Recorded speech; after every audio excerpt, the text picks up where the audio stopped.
তো আওয়ামী লীগ কখনোই বাংলা রাজনীতি থেকে হারিয়ে যাবে না। এটা হারিয়ে যাওয়া পার্টি না। এটা কোনো নেতা না থাকলেও এই পার্টি কোনোদিন হারিয়ে যাবে না। এই আদর্শ বাংলাদেশের মধ্যে থাকবে, বাংলাদেশের রাজনীতিতে থাকবে। যতদিন বাংলাদেশ থাকবে ততদিন আওয়ামী লীগ থাকবে এবং আওয়ামী লীগ প্রাসঙ্গিক থাকবে। এই মেটিকুলাস ডিজাইনটা মূলত আপনার বাংলাদেশের মাটি থেকে মুক্তিযুদ্ধের চেতনাকে, মুক্তিযুদ্ধের সপক্ষের শক্তিকে নিশ্চিহ্ন করে দেওয়ার মেটিকুলাস ডিজাইন। এখন এটাও বিশ্লেষণ করা যে কারা নিয়ে এসেছিলেন এই হেফাজত ইসলামকে, তারা কোথায় আছেন এখন, তাদের কি অবস্থান, কেন এনেছিলেন, আর হেফাজত কেন 2024-এর এই সন্ত্রাস বা হত্যাযজ্ঞের পর সবচেয়ে বেশি এই আওয়ামী লীগের মানে বঙ্গবন্ধুর মোরাল মুক্তিযুদ্ধের স্থাপনাতে হামলা চালালো। প্রত্যেকটা সেক্টর থেকে পুলিশ ইন্টেলিজেন্স বলেন, মিলিটারি ইন্টেলিজেন্স বলেন, প্রধানমন্ত্রীর প্রাইভেট এনএসআই বলেন, ডিজিএফআই বলেন, প্রত্যেকটা জায়গা থেকে মিসগাইড করা হয়েছে যাতে এই সরকার না থাকে। সেটি মেটিকুলাস ডিজাইনের পার্ট ছিল।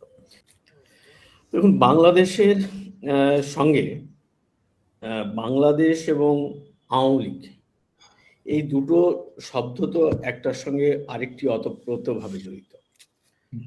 বাংলাদেশকে আপনি আওয়ামী লীগ ছাড়া কল্পনা করবেন, আর আওয়ামী লীগকে বাংলাদেশ ছাড়া কল্পনা করবেন, এটা সম্ভব না। এটি বাংলাদেশের জন্ম ইতিহাস থেকে এটি তৈরি হয়ে আছে, কারণ এই রাজনৈতিক দল নেতৃত্বেই এবং আহ্বানেই বাংলাদেশ নামক স্বাধীন রাষ্ট্রটি বা ভূখণ্ডটি আমরা পেয়েছি। সুতরাং বাংলাদেশে কখনো আওয়ামী লীগ প্রাসঙ্গিক মানে অপ্রাসঙ্গিক হবে না। তো দিন যাচ্ছে আওয়ামী লীগ প্রাসঙ্গিক হচ্ছে, এটার সঙ্গে আমি একমত না। আপনার লেখার দরকার ছিল যে দিন যাচ্ছে আওয়ামী বেশি প্রাসঙ্গিক হচ্ছে, আরো প্রাসঙ্গিক হচ্ছে। কারণ আওয়ামী লীগ প্রাসঙ্গিক আছে, আওয়ামী লীগ কখনোই অপ্রাসঙ্গিক বাংলাদেশের রাজনীতি থেকে হয়নি এবং এখনো হয়নি। এবং আমি বলবো যে 2024 সালের 5 আগস্টের এই ভয়াবহ জঙ্গি হামলার পরেও বাংলাদেশ থেকে আওয়ামী লীগ একদিনের জন্য অপ্রাসঙ্গিক হয়নি, এই প্রাসঙ্গিক হয়েই আছে। কারণ যে বাংলাদেশের আপনি যে জুলাই আগস্ট যে সন্ত্রাসবাদ হয়েছে, জঙ্গি হামলা বাংলাদেশের বুকে হয়েছে, এই জঙ্গি হামলা কিন্তু এটা বড় ধরনের মেটিকুলাস ডিজাইন। সেটা তো এখন আর আমাদের এই বারবার বলার দরকার নেই, এটা এখন প্রমাণিত সত্য এবং সেটা ইউনূস এবং তার সাঙ্গপাঙ্গরা নিজের মুখেই বলেছে। এবং আপনারা মনে করেন যে মেটিকুলাস ডিজাইনটা শুধু শেখ হাসিনাকে বাংলাদেশ থেকে বিতাড়িত করার জন্য বা তার রাজনৈতিক দলের পতন ঘটানোর জন্য হয়েছে, এই জায়গাটাতে আপনারা ভুল করেন, বা এই জায়গাটা অনেকেই ভুল করেন। কেননা এই মেটিকুলাস ডিজাইনটা শুধু আওয়ামী লীগকে ক্ষমতাচ্যুত করা বা শেখ হাসিনাকে দেশ থেকে বাইরে বের করে দেওয়া বা দেশের মধ্যে আওয়ামী লীগ মানে কি বলে যে আওয়ামী লীগকে পতন ঘটানো, এটা এই মেটিকুলাস ডিজাইন না। এই মেটিকুলাস ডিজাইনটা মূলত আপনার বাংলাদেশের মাটি থেকে মুক্তিযুদ্ধের চেতনাকে, মুক্তিযুদ্ধের সপক্ষের শক্তিকে নিশ্চিহ্ন করে দেওয়ার মেটিকুলাস ডিজাইন, যেটি 1969-এ বঙ্গবন্ধু শেখ মুজিবুর রহমান যে প্রস্তাব দেওয়া হয়েছিল যে বাংলাদেশের স্বাধীনতা এনে দেব, তোমরা স্বাধীনতা পেলে আমাদেরকে সেন্ট মার্টিন দিয়ে দেবা। মার্কিন দেশে প্রস্তাব প্রত্যাখ্যান করে বঙ্গবন্ধু কিন্তু মার্কিনদের সঙ্গে সরাসরি শুরু করেছিলেন যে আমি বাংলাদেশের স্বাধীনতা আনবো, কিন্তু তোদেরকে আমি সেন্ট মার্টিন দেব না। এবং বাংলাদেশ স্বাধীনতার পরেও বঙ্গবন্ধু মুজিবুর রহমানকে একই প্রস্তাব দেওয়া হয়েছিল যে তোমার দেশকে আমরা তোমার যে সোনার বাংলা সেটি বানিয়ে দেবো, এটা সিঙ্গাপুর হয়ে যাবে, এটি বড় বড় রাষ্ট্রের সঙ্গে তুলনা করা হয়েছিল যে সেই সব দেশ বানিয়ে দেবো। তো বঙ্গবন্ধু কিসিঞ্জারের সঙ্গে মিটিং করে বেরিয়ে এসে বললেন তুফাইল আহমেদ সাহেবকে, আমি ইতিহাস থেকে যদি আপনি মানে জেনে থাকেন তো বলেছিলেন যে তুমি কেন মানে এই মিটিংয়ে কেন আমরা এলাম, আগে জানলে এই মিটিং আমি করতাম। আমার দেশ বেঁচে আমি সরকারে থাকতে চাই না, আমি দেশ চালাতে চাই না, আমার দেশের মানুষ তার শক্তি দিয়ে তার সামর্থ্য দিয়ে দেশ গড়বে।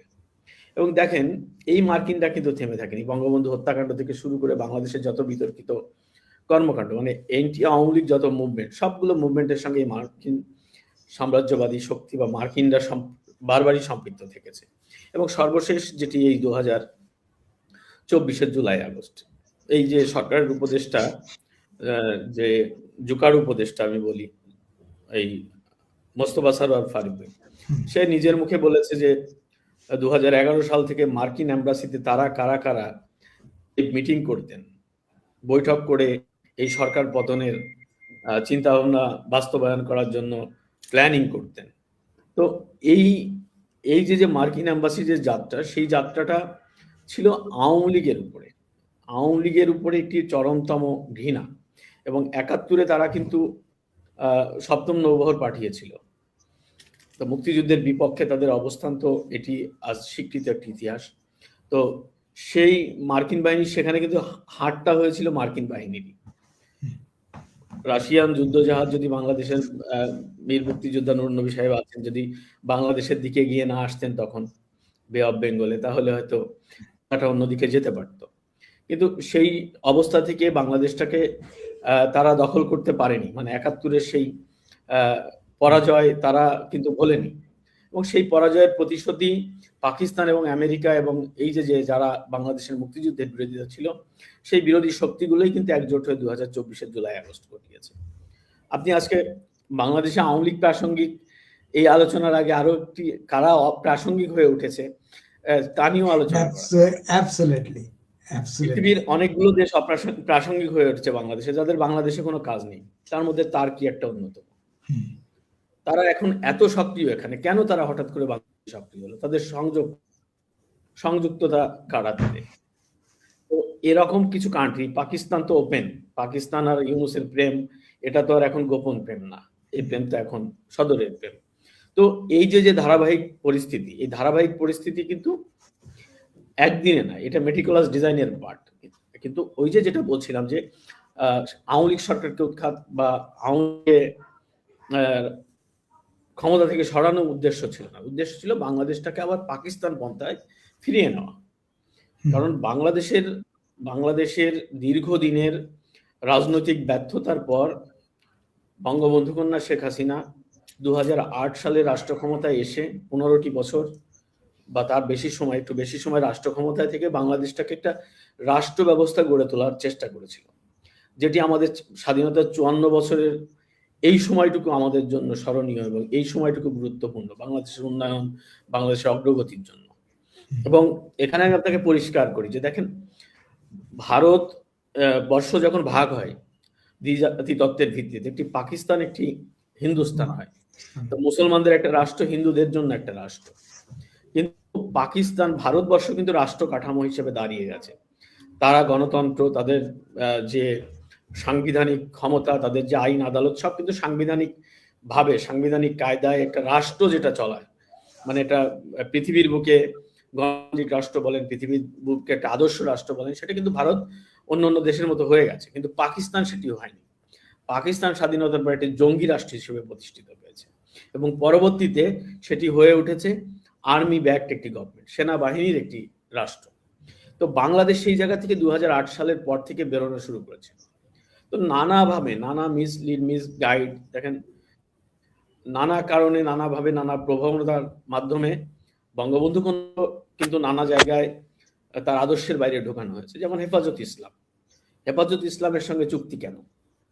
এই চুক্তিটার কি প্রয়োজন ছিল? এটিও ছিল মেটিকুলাস ডিজাইনের পার্ট। যারা করিয়েছিলেন তারা নিশ্চয়ই এটি, আপনারা যদি মনে করেন যে না শেখ হাসিনা তাহাজ্জুদ নামাজ পড়েন, তিনি কোরআন পড়েন, তিনি 5 ওয়াক্ত নামাজ পড়েন, তিনি একটা বড় মুসলিম পরিবার থেকে এসেছেন, উনি এই শক্তিকে, এই উগ্রবাদী শক্তিকে উনি পাশে নিয়েছিলেন, এটা ভুল ধারণা।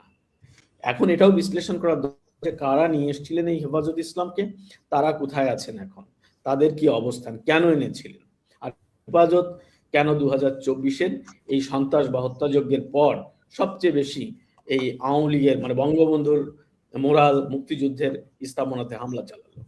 তো এই যে আমি মানে ডিটেলস আর আলোচনায় যাব না কারণ সময় কম, আমি শুধু এইটুকু বলবো যে এই মেটিকুলাস ডিজাইনটা মূলত বাংলাদেশটাকে 2024-এর আগস্টে যেমন ছাত্র আন্দোলনের নামে শুরু হয়েছিল এই আন্দোলন, তারপর ছাত্রদের মধ্যে জঙ্গিরা ঢুকে যায়, ছাত্রদের আড়াল হয়ে যায়।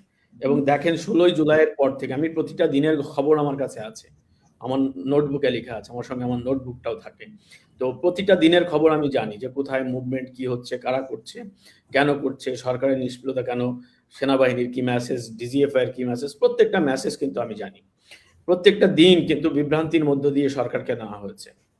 একটা সরকার, এত ক্ষমতাশালী একটা সরকার, সমস্ত এমপি, সমস্ত মন্ত্রী, সমস্ত সেনাবাহিনী অফিসার, সমস্ত পুলিশ অফিসার সবাই মুক্তিযুদ্ধের কথা বলতে, সবাই বঙ্গবন্ধুর কথা বলতে পাগল ছিলেন। হঠাৎ করে সেই দেশটা কিভাবে জঙ্গিরা দখল করে নিল?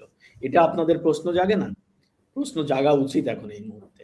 তো এটা ছিল সরকারকে মিসগাইড করা প্রত্যেকটা সেক্টর থেকে, পুলিশ ইন্টেলিজেন্স বলেন, মিলিটারি ইন্টেলিজেন্স বলেন, প্রধানমন্ত্রীর প্রাইভেট এনএসআই বলেন, ডিজিএফআই বলেন, প্রত্যেকটা জায়গা থেকে মিসগাইড করা হয়েছে যাতে এই সরকার না থাকে। সেটি মেটিকুলাস ডিজাইনের পার্ট ছিল। কিন্তু ক্ষমতা থেকে শুধু টেকানো না, এটা আমরা যে শেখ হাসিনা সরকারের উৎখাত বা আওয়ামী লীগের উৎখাত হবে সেটা পর্যন্ত আমরা ভেবেছিলাম, কিন্তু পরেরটা আরো ভয়ঙ্কর, আরো ভয়াবহ, যে 5 আগস্টের পর এই আওয়ামী লীগকে, এই মুক্তিযুদ্ধের আদর্শকে, এই মুক্তিযুদ্ধের চেতনাকে কিভাবে উৎখাত করা যায়, কিভাবে নস্যাৎ করা যায়, সেটি কিন্তু ষড়যন্ত্রের পার্ট। এবং সেই ষড়যন্ত্রের প্রথম শুরু হয়েছিল আওয়ামী লীগের নেতাকর্মীদের হত্যাকাণ্ডের মধ্য দিয়ে। সেই ষড়যন্ত্র শুরু হয়েছিল বঙ্গবন্ধু ভবন পুড়িয়ে দিয়ে। সেই ষড়যন্ত্র শুরু হয়েছিল মুক্তিযুদ্ধের স্থাপনায় আগুন দিয়ে। সেই ষড়যন্ত্র শুরু হয়েছিল বঙ্গবন্ধুর স্ট্যাচু ভেঙে। সেই ক্যান্টনমেন্টের মধ্যে বঙ্গবন্ধুর স্ট্যাচু ভাঙা হয়েছে, ক্যান্টনমেন্টের মধ্যে। আপনি এগুলো ভাবতে হবে এখন আমাদের, যে আমরা আজকে হঠাৎ করে, তো এটা হলো যে তাদের প্ল্যানই ছিল যে বাংলাদেশে শুধু আওয়ামী লীগকে কোনো রকম দাঁড় করাবে। কারণ এটা তো প্রমাণিত, বিএনপি কথায় কথায় ঘোষকের দল বলে, কেউ বলে মুক্তিযুদ্ধের সংখ্যা নাকি তাদের দলে বসি, কেউ বলে মুক্তিযুদ্ধেই তারা করে দেশে এরকম। এই যে কদিন আগে বললো যে জিয়ানা প্রথম নাকি স্বাধীনতার ঘোষণা করেছিল অলি আহমেদ। মুক্তিযুদ্ধের শেষ নেই, কিন্তু গত 18 মাসে বাংলাদেশ প্রমাণ করেছে, বাংলাদেশ প্রমাণ করেছে, আমি বাংলাদেশের কথা বলবো, যে বাংলাদেশে মুক্তিযুদ্ধের ধারক বাহক একমাত্র আওয়ামী লীগ বা মুক্তিযুদ্ধে তাদের রাজনৈতিক দল যাদেরকে রাজনীতি করতে দেওয়া হচ্ছে না। মানে যারা মুক্তিযুদ্ধের প্রকৃত আদর্শ লালন করে, যাদের কাছে মুক্তিযুদ্ধ সেভ, মুক্তিযোদ্ধা সেভ, সেই রাজনৈতিক আদর্শের মানুষগুলোকে, যেমন জাসদ, ওয়ার্কার্স পার্টি, তাদেরকেও তো রাজনীতি করতে দেওয়া হচ্ছে না। সমমনা 14 দলকেই তো রাজনীতি করতে দেওয়া হচ্ছে না। কেন দেওয়া হচ্ছে না? ধরেন বাসদ বা এদার জাতীয় ছোট ছোট যে দলগুলো ছিল, তারা কতটা সরকারের সঙ্গে সম্পৃক্ত ছিল? লাস্ট গভর্নমেন্টে তাদের মন্ত্রী ছিল না, তাদের এমপি ছিল না, তাদেরকে আপনি রাজনৈতিকভাবে নিষিদ্ধ করলেন। কথা একটাই, যে রাজনীতিতে নিষিদ্ধ করতে হবে মুক্তিযুদ্ধের আদর্শকে, মুক্তিযুদ্ধের চেতনাকে। আর এইটা নিষিদ্ধ করার জন্য প্রথম যে কাজটি করতে হবে সেটা আওয়ামী লীগকে নিষিদ্ধ করতে হবে।